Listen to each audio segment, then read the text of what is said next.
చాలామంది ఈ మధ్యన మనకి పాదంలో నొప్పితో వస్తూ ఉంటారు.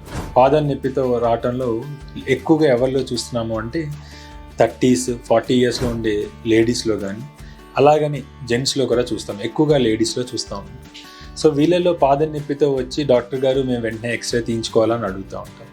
చాలా వరకు ఇందులో ఏంటి అంటే దాన్ని ప్లాంటార్ ఫెసైటిస్ అంటాం. అంటే పాదంలో ఉండే ఒక చిన్న పొరలో ఇబ్బంది ఉంటుంది. ఎప్పుడు ఎక్కువ చూస్తాము, మనం ఎప్పుడైతే ఎక్కువసేపు రెస్ట్ తీసుకుని లెగిసి నడవడానికి ట్రై చేస్తామో ఫస్ట్ కొద్ది అడుగులు బాగా విపరీతమైన నొప్పి వచ్చి దాని తర్వాత తగ్గుతూ ఉంటుంది అని చెప్తాం. దీన్ని ప్లాంటార్ ఫెసైటిస్ అంటాం. ఈ ప్లాంటార్ ఫెసైటిస్ ప్రాబ్లంతో వచ్చినప్పుడు థైరాయిడ్ ఇష్యూస్ లాంటివి కానీ డయాబెటీస్ లాంటివి కానీ ఏమన్నా ఉన్నాయా అనేది చూస్తాం. ఎప్పుడైతే ఈ ఇష్యూస్ లేదు అన్నప్పుడు సింపుల్ రెగ్యులర్ ఎక్సర్సైజెస్ అంటే కాఫ్ స్ట్రెచ్చింగ్ ఎక్సర్సైజ్ కానీ పాదంకి సంబంధించిన కొన్ని ఎక్సర్సైజ్ ఉంటాయి. ఇవి రెగ్యులర్గా చేస్తూ ఉంటే సరిపోతుంది.